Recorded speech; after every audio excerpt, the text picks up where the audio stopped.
તો આને આપણે આ લાંબુ ને ટૂંકું છે, આ લાંબુ ને ટૂંકું છે, નાનું મોટું છે. ઓકે, તો આપણે જાડું ને પાતળું છે, તો આપણે જાજુ ને થોડું છે.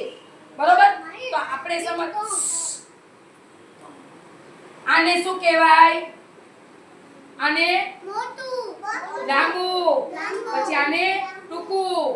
જો આ ટૂંકો સાપ છે તો આપણે ટૂંકો સાપ છે, જો જોયો. અને આ છે લાંબો, જોયું બધે? જોયું બધે? આ શું છે? પછી આને શું કહેવાય? આ કેળા કેટલા બધા છે? હે, આ વધારે ને ઓછું છે. આ વધારે છે, આ ઓછું છે. બરોબર? પછી આને શું કહેવાય?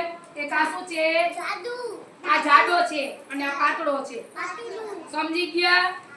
આ જાડુ ને પાતળું છે. આ વિરોધી શબ્દ કહેવાય. અને આ બસ કેવી છે? મોટી. અને આ નાની. બરોબર? આ છોટી અને આ બડી. ઓકે, હવે આપણે આટલું શીખી ગયા. હવે આને શું કહેવાય? જોજો બધાય.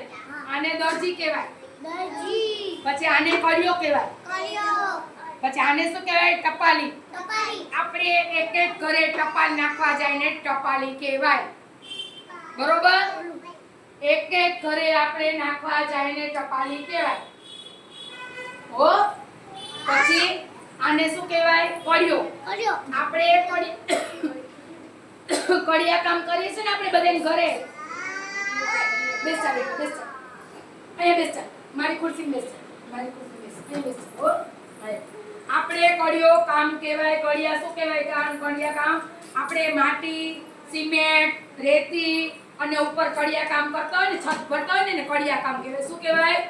કડિયા કામ. ઓકે, પછી આને શું કહેવાય? મોચી. મોચી શું કરે? આપણા જૂતા સીવે, એને મોચી કહેવાય. ચપ્પલ, સેન્ડલ, બૂટ, પછી આપણે કેવા પાકીટ, એવું બધું સીવતા હોય મોચી, એને મોચી કહેવાય. ઓકે, બોલો બાકી બધું. આને શું કહેવાય? વાણંદ.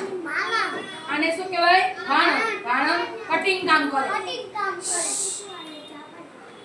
પછી આને શું કહેવાય? ફોરમેન. એટલે પછી આને શું કહેવાય? ખેડૂત. ખેડૂત આપણે શું કરે? ખેતી કામ કરે. ખેતી કામ કરે છે ને આપણે ખેડૂત. જો ખેડૂત હોય ને આપણે ખેતી કામ કરે. શું કરે? ખેતી કામ. વાડીમાં કરે છે ખેતી કામ. ખબર છે? માળી દ્વારા નાને ડોક્ટર કહેવાય.